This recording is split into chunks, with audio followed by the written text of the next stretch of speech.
Hello and welcome again. I'm Catherine Young, and this is our channel, Our Courage to Heal podcast. Before we begin, let me just say this. I'm not a professional healer and I cannot diagnose. I'm just another person who has been wounded but guided to receive healing. And now I'm here to share my story with you so that hopefully you too can find your courage to heal and stay on the healing journey. Now, let's begin.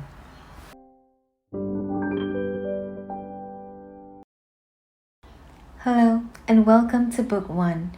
In this book, Why Heal, I would really like to share 4 chapters.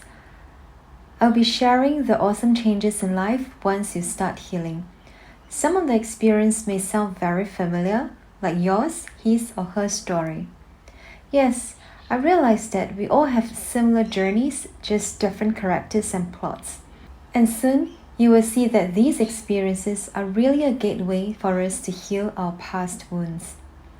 You'll realize that after reaching great depths of suffering, if you can find the courage to heal, you will gain so much wisdom, power, and compassion. And we can always find this courage to heal within ourselves. In fact, it can only come from us. Chapter 1. Liberation when you find your bow. I always thought that I had a wonderful, perfect life. People around me tell me that too. Sounds familiar?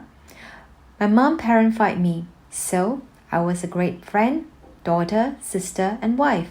Always there when you need me, giving empathy, care, support, and love. Everything was perfect, and everyone is kind and loving around me.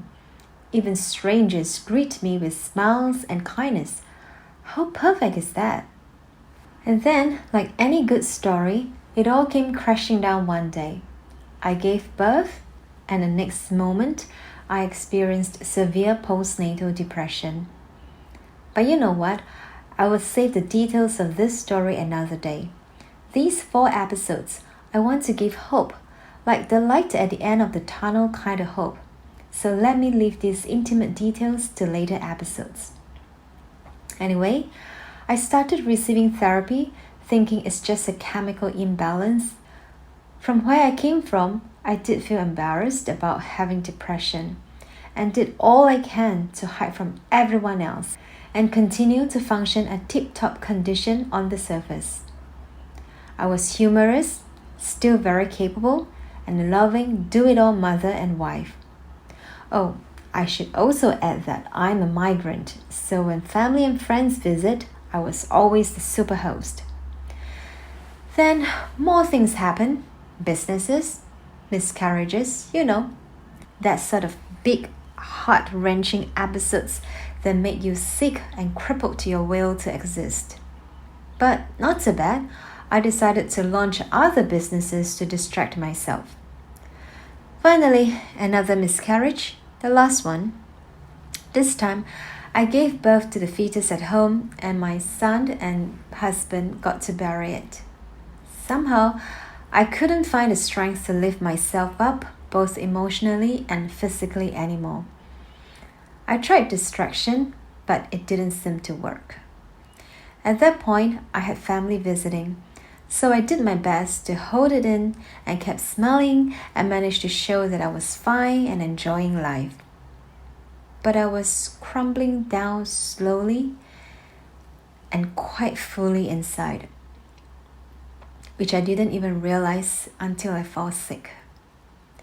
And no will, or rather more will to try to push on, just made me sicker. They finally left. And I crumbled down hard. I couldn't put on a front anymore. My whole body felt numbed and my heart was hardened. I felt unloved, very abandoned, alone, hopeless, helpless, and frozen. My partner and children's voices sounded just like the noisy aircon van. I could hear them, but they are just noises. Involuntarily, I lost all energy to hold on to the Miss Do-It-All, Miss Strong, Miss Positive, Miss Smiley titles, and I frantically looked for healing support. When I first tried to remove my armor during healing, it was very painful because they were already in my second skin. But I had to remove them. They were crippling me. Physically, I felt weak. Mentally, I felt drained. I started using all sorts of excuses to say no, to set boundaries, because now I had no choice. The healing was very hard, and it did get messy, ugly, and painful. But I knew deep within it's time to let go of what had been. I needed to close this chapter to embrace my growth and accept the new me. I had outgrown living in pain, hurt, and wounds. I willingly surrendered my attachments and identities, separating myself from my loved ones. I allowed myself to experience vulnerability for the first time, and I assumed full responsibilities for myself and my life path. The good news is we all have our natural ability to find sweetness in life necessary to sustain hope and heal our hearts. We just need to give it space and time to do what's best for us. And I did. I started learning the difference between the real Catherine and the wounded Catherine. I learned to say no and set boundaries without fear and guilt. I found courage to explore my world and enjoy my freedom. I accepted that irrespective of our childhood, family background, or life experiences, I am worthy. We all are worthy of love, protection, and kindness. I developed my own sense of personal value, belonging, and home. I slowly got curious and started knowing myself well enough to understand what I need, and I value myself enough to live in such a way that my needs are met. I accepted that I matter not more or less than anyone, but enough to also deserve the same love, respect, and kindness I had given my dear ones. I am worthy of it all too. And finally, I could breathe freely and deeply. I could feel my skin. I felt brave enough to be myself now. I was liberated. It took me over 20 years to learn that. All this while, these hardships were just leading me to heal my wounds. But my armor was so tightly fitted on me, I refused to take it off. I had my shiny armor on, the glam and stylish one we all choose to have.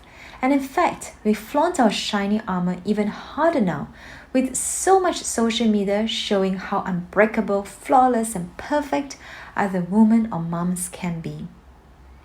If that's you today, still holding on to your armor, I hope this episode makes you curious about removing your armor to embrace healing. I hope this episode makes you feel curious, excited, and worthy about connecting to your authentic self. Because I know we all are worthy. Dear one, may you find your courage to heal and enjoy your journey to being bold and being you. Go gently. There's a gentler way to proceed and obtain the same or even greater effect. And that starts with loving kindness to yourself. I will be rooting for you.